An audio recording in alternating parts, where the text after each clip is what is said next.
اللہ اکبر اللہ اکبر، لا الہ الا اللہ واللہ اکبر، اللہ اکبر وللہ الحمد۔ الحمد للہ رب العالمین، الصلاۃ والسلام علی رسولہ الامین وعلی آلہ واصحابہ اجمعین۔ فقد قال اللہ عز وجل اعوذ باللہ من الشیطان الرجیم، بسم اللہ الرحمن الرحیم، لن ينال الله لحومها ولا دماؤها ولكن يناله التقوى منكم كذلك سخرها لكم لتكبروا الله على ما هداكم وبشر المحسنين۔ وقال تعالى والذين آمنوا أشد حبا لله، صدق اللہ العظیم۔ معزز حاضرین و حاضرات، عید الاضحیٰ کے آج اس موقع پہ ہماری آنکھیں پرنم ہیں۔ عید کی خوشی کے ساتھ ساتھ بہت سارے غم ہیں۔ کچھ عزیزوں کی جدائی کا غم، اور اس سے زیادہ اپنے بہت سارے ساتھی جو قید و بند کی صعوبتیں برداشت کر رہے ہیں، برسوں سے اپنے گھر کے افراد سے دور زندگی کس قسم کی جی رہے ہیں۔ پھر بہت سارے ہمارے وہ بھائی جو بے گھر ہیں، حکومتوں کا کام ہوتا تھا بے گھروں کو گھر فراہم کرنا، لیکن یہ زمانہ بھی ہم نے دیکھا کہ گھر والوں کو بے گھر کیا جاتا ہے۔ بلڈوزر کا بہت زیادہ بے دریغ استعمال کیا جاتا ہے۔ بے شمار غم ہیں، کچھ یتیموں کا غم، کچھ مسکینوں کا غم، اور پھر مساجد کو منہدم کرنا، مدارس کو منہدم اور بند کرنا، بے شمار ایسی چیزیں ہیں جو اس عید کی خوشی میں بار بار رکاوٹ بن کر آتی ہیں۔ لیکن یہ ہمارے لیے کوئی نئی بات یا نئی چیز نہیں۔ دین نام ہی ہے قربانیوں کا۔ دنیا امتحان گاہ ہے، یہاں عیش کرنے کے لیے، آرام کرنے کے لیے ہمیں بھیجا ہی نہیں گیا ہے۔ اور یہ ایک درس آج کی یہ عید بھی ہمیں دے رہی ہے۔ قربانی کا فلسفہ اگر آپ سمجھیں گے، دھیان دیں گے، اسی بات کے لیے وہ انسان کو تیار کرتی ہے۔ ورنہ گوشت یا خون اللہ کو نہیں پہنچتا۔ سورۃ الحج کی یہ جو آیت میں نے پڑھی، آیت نمبر 37، اللہ کا ارشاد ہوتا ہے لَن يَنَالَ اللَّهَ لُحُومُهَا وَلَا دِمَاؤُهَا، کہ جو قربانی کے جانور ہیں ان کے گوشت اور ان کے خون اللہ کو نہیں پہنچتے، وَلَٰكِن يَنَالُهُ التَّقْوَىٰ مِنكُمْ، بلکہ تمہارا تقویٰ پہنچتا ہے اللہ کے ہاں۔ یہاں نہیں فرمایا کہ اخلاص پہنچتا ہے، نہیں، اخلاص کبھی ہوتا ہے کبھی نہیں ہوتا ہے، لیکن تقویٰ جو ہے وہ ایک طرز زندگی کا نام ہے۔ جب آپ قربانی کریں گے، آپ کا رخ درست کیا جائے گا، آپ تقویٰ کی روش اختیار کریں گے، اور صرف اس گھڑی نہیں بلکہ ہمیشہ کے لیے آپ کو وہ تقویٰ کی لائن، وہ طرز زندگی جو ہے وہ اختیار کرنا ہوگا۔ فرمایا کذالک سخرھا لکم، اسی طرح سے ہم نے ان جانوروں کو تمہارے لیے مسخر کر دیا ہے. کیوں؟ لِتُكَبِّرُوا اللَّهَ عَلَى مَا هَدَاكُمْ، تاکہ تم اللہ کی بڑائی کا اعلان کرو اس ہدایت پر جو اس نے تمہیں عطا کی. یعنی یہ ہر وقت احساس رہے کہ مالکانہ حقوق جو جانور کے ہیں وہ اللہ کے، وہ اللہ کی دی ہوئی چیز ہے. اگر آپ انہیں ذبح کر رہے ہیں تو گویا اللہ کی اجازت سے کر رہے ہیں اور اللہ کے حکم سے کر رہے ہیں. ہمارا اپنا اختیار نہیں ہے، ہمارے نہیں.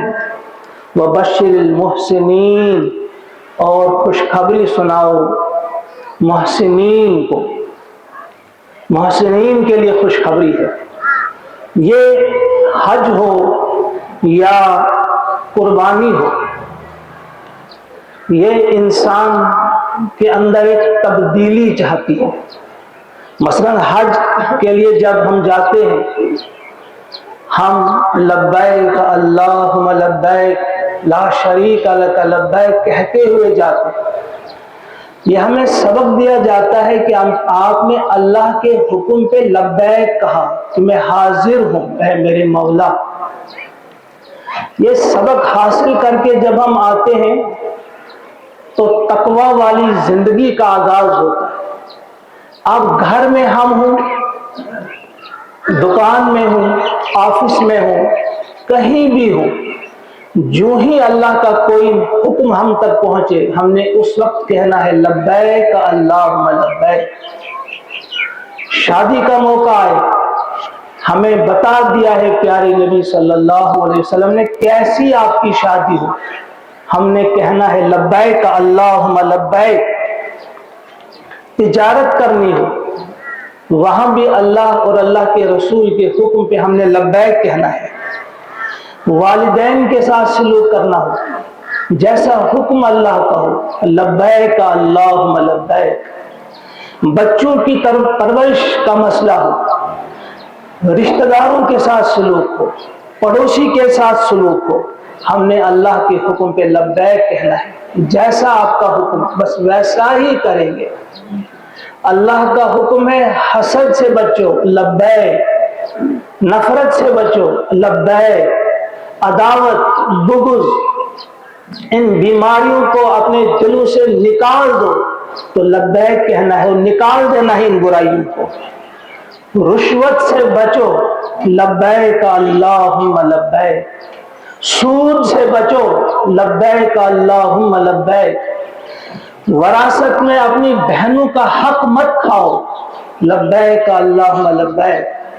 کسی کی زمین پر ناجائز قبضہ مت کرو لبیک اللہم لبیک.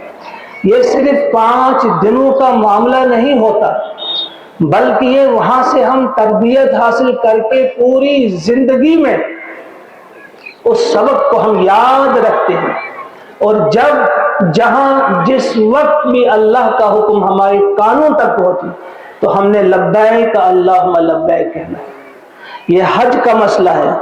اسی طرح سے آپ دیکھیں قربانی ہے، قربانی کے معاملے میں بھی ایسا ہی ہے، برابر ایسا ہی ہے کہ ابراہیم علیہ السلام نے جو قربانی پیش کی وہ تو بہت اعلیٰ قسم کی قربانی ہے.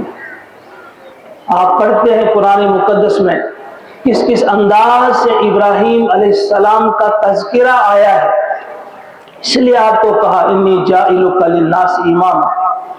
جو بھی امتحان آپ سے لیا گیا آپ اس میں پورا اترے. ستارہ پرست قوم تھی، ان کو کس انداز سے سمجھایا، الگ الگ جگہوں پہ یہ ذکر آیا ہے قرآن پاک میں. جو بت پرست قوم تھی ان کو سمجھانے کے لیے کون سا طریقہ اختیار کیا وہ بھی آپ پڑھ چکے ہیں، کس طرح سے ان بتوں کی درگت بنائی تھی آپ نے. اور جب بادشاہ کو بات سمجھانی تھی، نمرود کو بات سمجھانی تو کس انداز سے سمجھائی. الم تر الی الذی حاج ابراہیم، یہ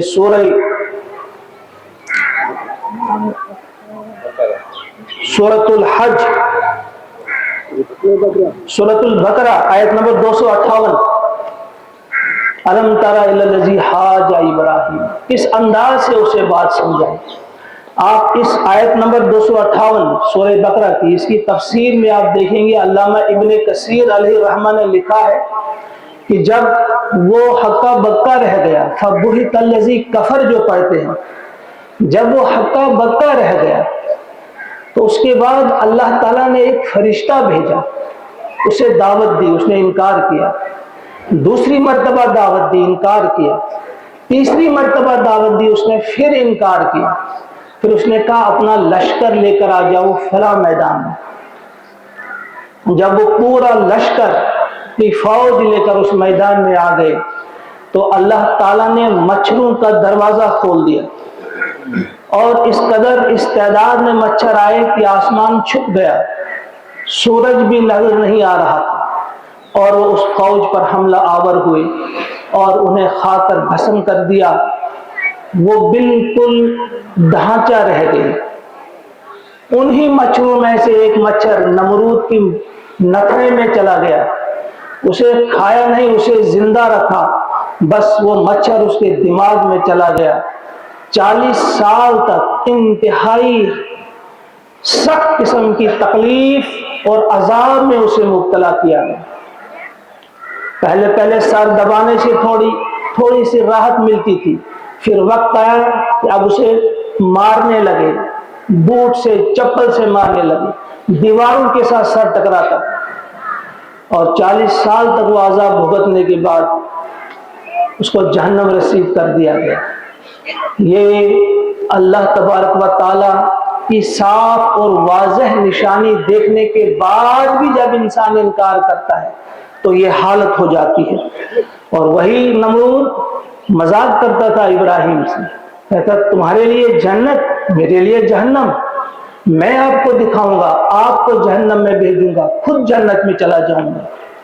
اپنے لیے ایک اعلیٰ قسم کی جنت تیار کی، بہت خوبصورت قسم کا باغ، اور اس کے لیے لکڑیاں جمع کروائیں، 6 مہینے تک لکڑیاں جمع کروائیں، آگ جلائی گئی، اس میں ڈالا گیا ابراہیم علیہ السلام۔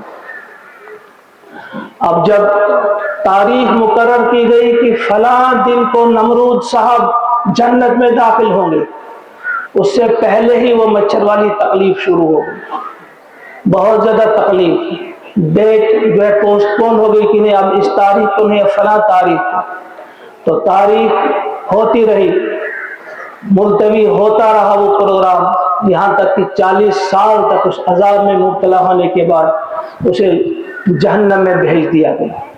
تو یہ ہے اللہ تبارک و تعالیٰ کی فرما برداری میں اور اس کی فرما برداری والی زندگی بسر کرنے کا صلہ کہ ابراہیم علیہ السلام کے لیے وہ آگ جنت بن گئی، اور اس کے لیے یہ جنت جہنم بن گئی جو اللہ کا نافرمان ہوتا ہے۔ لہٰذا ہمیں اطمینان رکھنا چاہیے، پریشانیاں مشکلات جو ہیں یہ جنت ہے، اور بعض اوقات راحت اور آرام جہنم بن جاتی ہے۔ بہرحال قربانی ہمیں یہی چیز سکھاتی ہے، دین نام ہی ہے قربانی کا۔ اگر آپ دیکھیں گے ہر جگہ ہمیں قربانی کی ضرورت پڑتی ہے۔ وہ جو آیت کریمہ ہے سورہ انعام آیت نمبر 162 اللہ کا ارشاد ہوتا ہے، اپنے محبوب پیارے نبی صلی اللہ علیہ وسلم سے فرماتے ہیں، قل ان صلاتی و نسکی و محیای و مماتی للہ رب العالمین۔ قل کہہ دیجئے، اپنے حبیب سے کہا آپ بتاؤ، پیارے نبی سے کہا آپ بتاؤ۔ کسی شاعر نے بڑی خوبصورت بات کہی ہے، قل کہہ کے اپنی بات بھی لب سے تیرے سنی، اللہ کو ہے کتنی تیری گفتگو پسند۔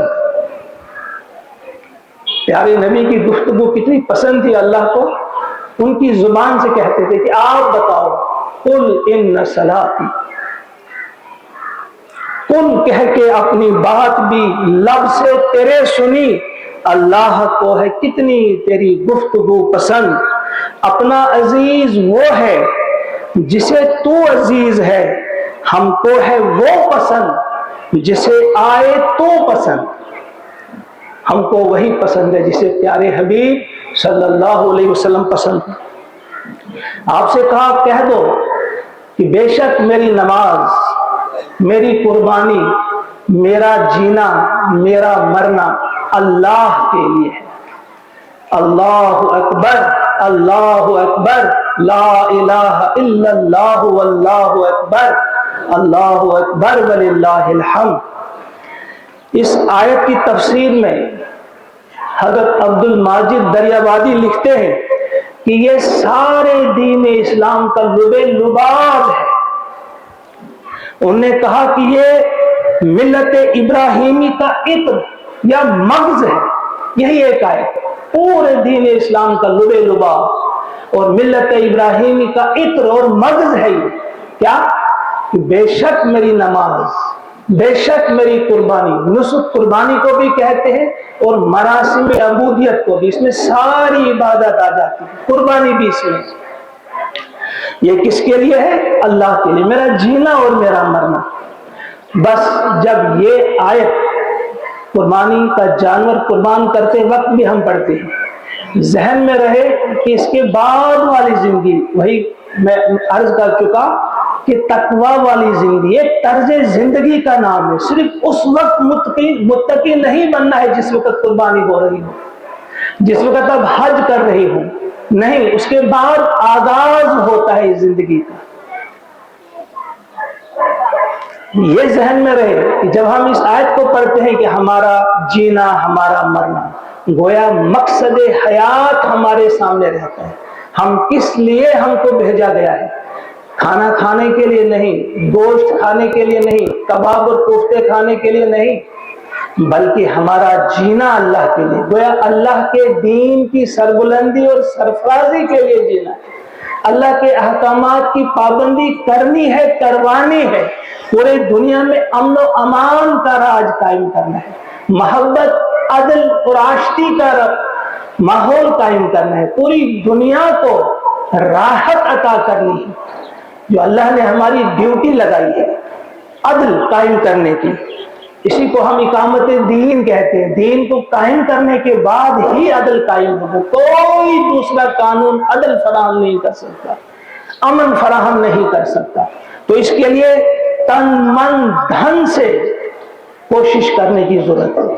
تو یہاں دو چیزیں ہیں، ان کو ذہن میں رکھنا، ایک ہوتا ہے ضرورت، ایک ہوتا ہے مقصد۔ ملازمت ہم کرتے ہیں، اس کی ضرورت ہے، تجارت ہم کرتے ہیں، اس کی ضرورت ہے، لیکن یہ ہمارا مقصد نہیں، مقصد حیات یہ نہیں۔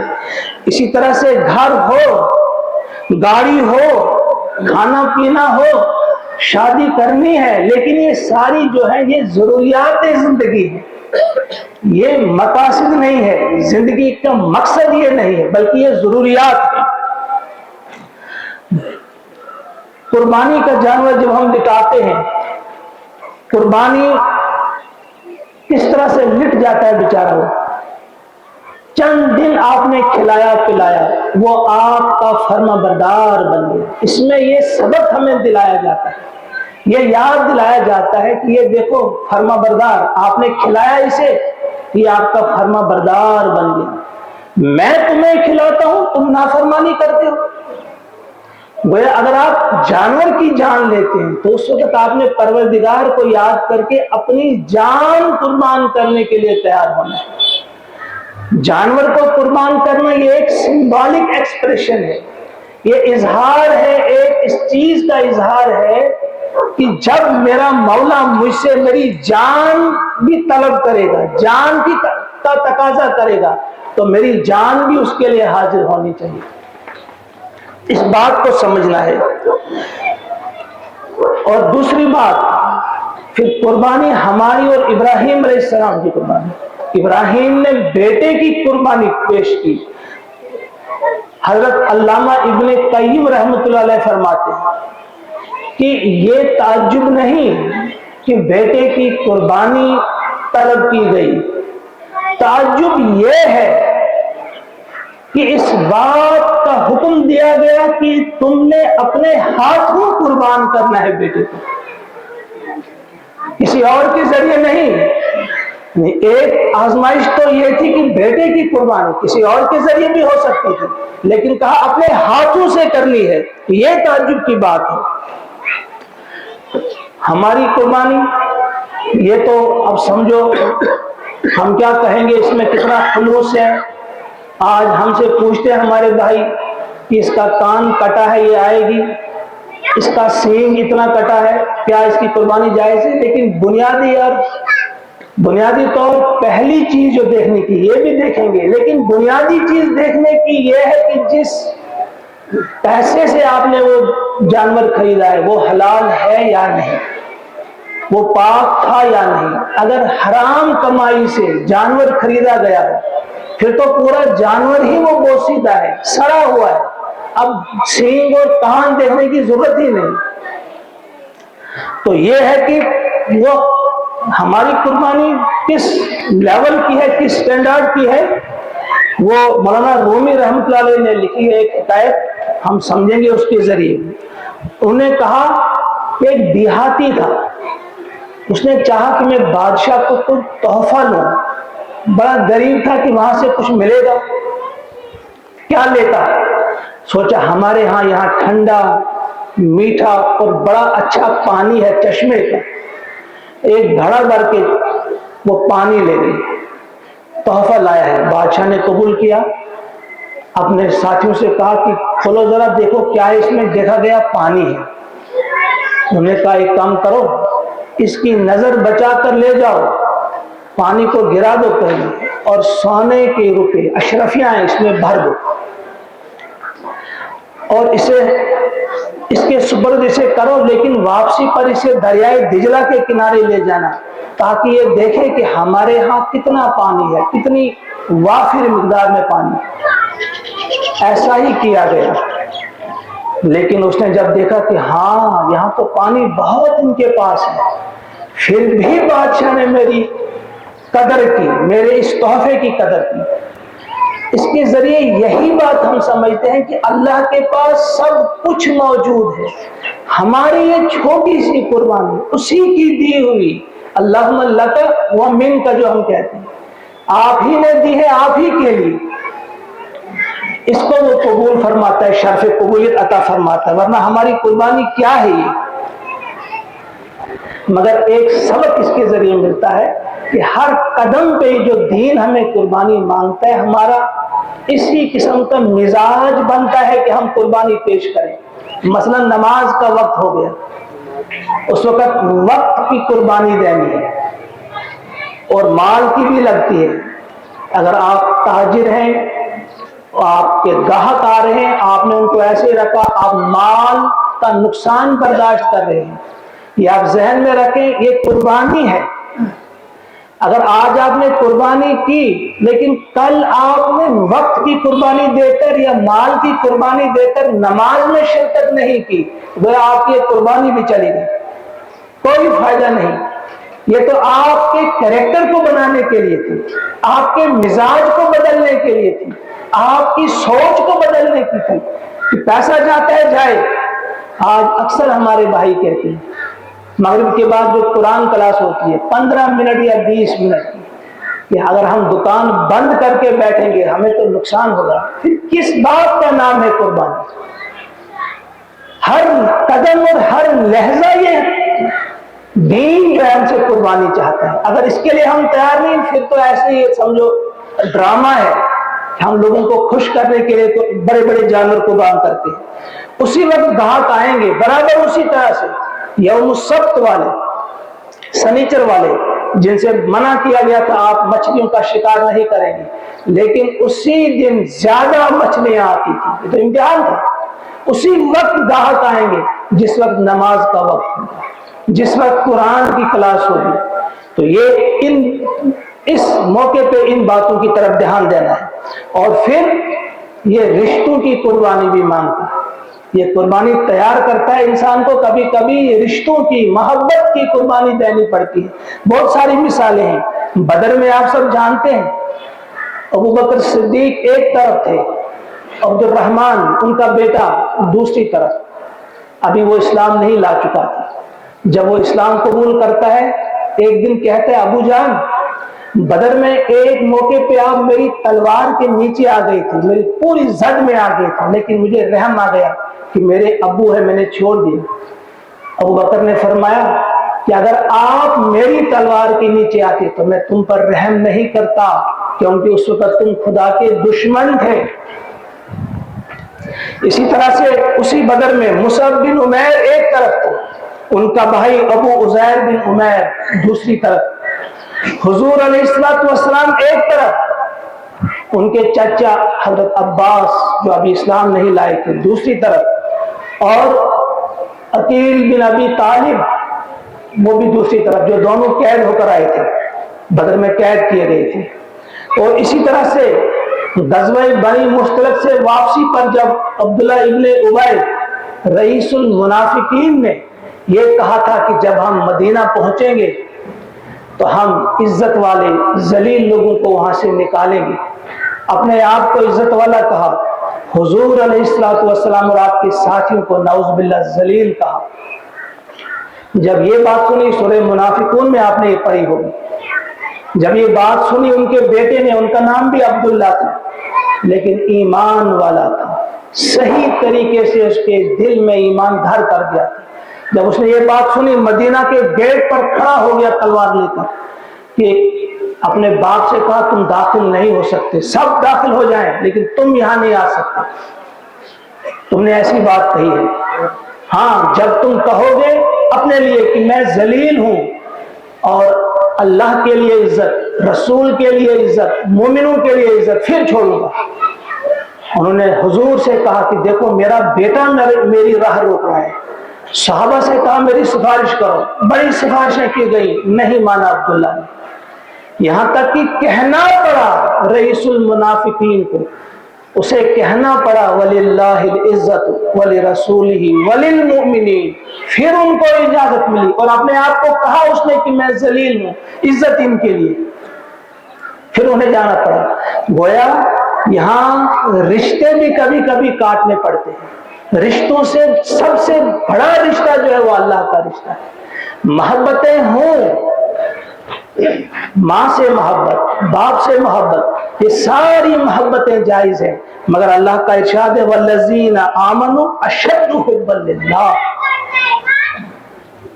سورہ توبہ آیت نمبر 24 میں اللہ کا ارشاد ہے قُلْ إِنْ كَانَ آبَاؤُكُمْ وَأَبْنَاؤُكُمْ وَإِخْوَانُكُمْ وَأَزْوَاجُكُمْ وَعَشِيرَتُكُمْ وَأَمْوَالٌ اقْتَرَفْتُمُوهَا وَتِجَارَةٌ تَخْشَوْنَ كَسَادَهَا وَمَسَاكِنُ تَرْضَوْنَهَا أَحَبَّ إِلَيْكُم مِّنَ اللَّهِ وَرَسُولِهِ وَجِهَادٍ فِي سَبِيلِهِ فَتَرَبَّصُوا حَتَّى يَأْتِيَ اللَّهُ بِأَمْرِهِ وَاللَّهُ لَا يَهْدِي الْقَوْمَ الْفَاسِقِينَ۔ اے نبی، اے حبیب صلی اللہ علیہ وسلم، ان سے کہہ دیجئے کہ اگر تمہیں تمہارے باپ، تمہارے بیٹے، تمہارے بھائی، تمہارے خاندان والے عزیز و اقارب، تمہاری بیویاں اور وہ مال جو تم نے کمایا ہے اور وہ تجارت جس کے گھاٹے کا تمہیں اندیشہ ہے اور وہ گھر جو تمہیں محبوب ہے، پسند ہے، یہ سب چیزیں اگر تمہیں اللہ سے زیادہ محبوب ہیں، اللہ کے رسول سے زیادہ محبوب ہے اور جہاد فی سبیل اللہ سے زیادہ محبوب ہے، فتربصوا، پھر انتظار کرو، حتی یأتی اللہ بامرہ، یہاں تک کہ اللہ کا حکم آ جائے، یعنی عذاب کا حکم آ جائے، واللہ لا یہدی القوم الفاسقین، اور ایسے نافرمانوں کو اللہ تعالی ہدایت نہیں دیا کرتا۔ اگر یہ چیزیں محبت جائز ان کی، لیکن غالب محبت ہو اللہ کی، اللہ کی محبت بڑھ کر ہو، تو یہی ہم نے دیکھا۔ بدر کی مثال میں نے ابھی آپ کے سامنے تھی۔ اب ایک پوائنٹ لاسٹ میں کروں گا، بس یہیں پہ بند کر دوں گا، گرمی ہے محسوس کرتا ہوں میں کہ یہ سب درست ہے، حج درست، قربانی درست، اور اس میں ان چیزوں کا دھیان رکھنا، لیکن ایک چیز بہت اہم ہے جس کی طرف بہت زیادہ دھیان رکھنے کی ضرورت ہے، وہ ہے یہ قربانی کرنے کے بعد، حج کرنے کے بعد ریاکاری جو ہے، ریاکاری سے بچنے کی کوشش کرنی ہے۔ یہ طرز زندگی تقوی والی زندگی، اس کے بعد رہنا، کہیں بعد میں بھی ایسا کوئی لفظ منہ سے نہ نکلے کہ آپ کا کیا کرایا سب ضائع ہو جائے، قربانی ہو یا حج ہو۔ کیونکہ بڑی مشہور مثال ہے، ایک نواب صاحب تھے، ان کے ہاں مہمان آئے تو انہوں نے اپنے نوکر سے کہا کہ بھائی جاؤ فلاں جگہ، وہ جو 5ویں حج کے موقع پہ میں نے مصلی لایا تھا، جائے نماز لائی تھی، ان کو دو۔ بھائی وہ اپنے مہمان صاحب کو سمجھا رہے تھے، بتا رہے تھے میں 5 حج کر چکا ہوں۔ یہ ریاکاری ہو گئی۔ ایسا نہیں کہ کبھی حج کیا تھا قبول ہو گیا، اب اس میں کوئی فرق نہیں آ سکتا، نہیں، اس کے بعد بھی اس میں فرق آ سکتا ہے۔ کسی بھی وقت اس حج کو ضائع ہم کر سکتے ہیں، اللہ بچائے، کسی بھی وقت۔ تہجد کسی نے ادا کیا، پھر اشارے کنائے میں ہم کہتے ہیں کہ بھائی رات کو 3:10 پر بارش ہوئی تھی، یہ اظہار ہوتا ہے اس بات کا کہ یہ سمجھ جائے کہ میں 3:10 پر جاگ گیا تھا، میں تہجد ادا کر رہا تھا۔ ریاکاری ہے یہ، مختلف الفاظ استعمال کر کے، مختلف اشاروں اور کنایوں میں ہم کہتے ہیں کہ ہم تہجد گزار ہیں، ہم حاجی صاحب ہیں۔ بلکہ کچھ لوگ تو ہیں اگر ان کے نام کے ساتھ الحاج نہ لکھا گیا وہ ناراض ہوتے ہیں، آپ کو پتہ نہیں میں حج کر چکا، میں اتنے عمرے کر چکا ہوں۔ تو بہرحال کسی بھی وقت ریاکاری سے بچنے کی ضرورت ہے۔ جو ریاکار ہے، ریاکار کے لیے فرمایا پیارے نبی صلی اللہ علیہ وسلم نے کہ اس کے لیے جہنم میں وہ کھائی ہے جسے جب الحزن کہا جاتا ہے، غم کا کنواں یا غم کی کھائی، جب الحزن۔ اور یہ کھائی ایسی ہے، یہ کنواں ایسا ہے، غم کا کنواں ایسا ہے کہ جہنم دن میں 400 مرتبہ اس سے پناہ مانگتی ہے۔ یعنی جہنم میں بھی یہ والا حصہ جو انتہائی خوفناک حصہ ہے، اس سے پوری جہنم جو ہے پناہ مانگتی ہے۔ تو اس طرح سے ہم نے ریاکاری سے بچنے کی کوشش کرنی ہے، کہیں ایسا نہ ہو کہ ہمارے ہاں توبہ کی جائے، انشاءاللہ گناہ معاف ہو جائیں گے اور ریاکاری دور ہو جائے گی۔ ریا ایک قسم کا کینسر ہے، بیماری ہے، اور اس کا علاج جو ہے وہ ہے توبہ۔ جب توبہ کی جائے گی انشاءاللہ آپ کا حج، آپ کی قربانی ضائع نہیں ہوگی۔ تو ان حالات میں اور زیادہ ضروری بنتا ہے جو میں نے ابھی آپ کے سامنے کہا کہ اللہ کی طرف پلٹنا ہے، اللہ سے محبت کرنی ہے، بے انتہا محبت۔ والذین آمنوا اشد حبا للہ، قربانی بھی اللہ کی طرف لے جاتی ہے، اللہ کی محبت کی طرف لے جاتی ہے۔ اور اگر ہم اللہ کے ہو گئے، من کان للہ کان اللہ لہ، جو اللہ کا ہو گیا اللہ اس کا ہو گیا۔ ان حالات میں جب ہماری جان، ہمارا مال، ہماری عزت، کوئی بھی چیز محفوظ نہیں، جب محافظین ہی نقصان کرنے والے بنے، جب محافظین ہی سے خطرہ ہو، تو ایسے موقع پہ ایک ہی جگہ رہ جاتی ہے، وہ اللہ کا دامن ہے، وہ اللہ کی طرف پلٹنا ہوگا۔ فَفِرُّوا إِلَى اللَّهِ، دوڑو اللہ کی طرف۔ وَسَارِعُوا إِلَى مَغْفِرَةٍ مِّن رَبِّكُمْ، دوڑو اپنے رب کی مغفرت کی طرف، اس جنت کی طرف۔ تو ایک مثال کے ذریعے ہم یہ بات سمجھیں گے، اگر آپ راستے میں کہیں جا رہے ہیں، بکروال چلتے رہتے ہیں، ان کے ساتھ کبھی خوفناک کتا ہوتا ہے، اگر وہ کتا آپ پر حملہ آور ہو، قریب میں کوئی درخت بھی نہیں، کوئی گھر بھی نہیں، کوئی آپ کے لیے شیلٹر نہیں، تو محفوظ ترین جگہ، سیفسٹ پلیس آپ کے لیے کون ہوگی؟ کتے کا مالک۔ جب کتے کے مالک کے پاس آپ چلے جائیں گے، کتا آپ کو نقصان نہیں پہنچائے گا۔ بس یہ سارے کتے، یہ سارے خنزیر، یہ سارے درندے جو ہیں، جب یہ آپ کی طرف جو مل جل کر اس وقت آپ پر پل پڑے ہیں، آپ پر دھاوا بول دیا ہے، یہ اسی پیشن گوئی جو حضور نے کی تھی کہ ایک وقت آئے گا یہ سب مل کر ایک دوسرے کو پکاریں کہ آ جاؤ ان کو کھا جاؤ، آؤ ان کو کھاتے ہیں مل کر، یہ وہی وقت ہے۔ لیکن یہ سارے کتے خنزیر جو بھی آپ کی طرف آئیں گے، ایک ہی جگہ ہے بچنے کی، وہ ہے اللہ۔ اللہ کے دامن میں آ جاؤ، اللہ کے قریب آ جاؤ، اللہ تعالیٰ مجھے بھی آپ کو بھی توفیق عطا فرمائے کہ اس نقطے کو ہم سمجھیں کہ اس وقت سب سے زیادہ اسی بات کی ضرورت ہے کہ ہم اللہ کے ہو جائیں. آج بھی ابھی ہمارے دل میں وہ اللہ کا وہ خوف نہیں. اب بھی ہم رات کو اٹھ کر اللہ سے دعائیں نہیں کرتے.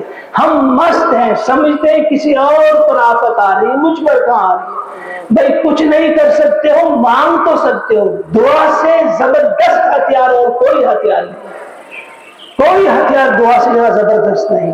جب آپ کی دعا قبول ہو جائے گی, وہ اسباب فراہم کرے گا, وہ آپ کو ذرائع عطا کرے گا, وہ عقل عطا کرے گا, وہ شعور عطا کرے گا, آپ کو اسٹریٹجی وہ سمجھائے گا, آپ کو طریقہ وہ بتائے گا کہ آپ کیسے کامیاب ہوں گے, آپ کو کیسے امن میسر آئے گا, آپ کو کیسے انصاف ملے گا, وہ بتا دے گا.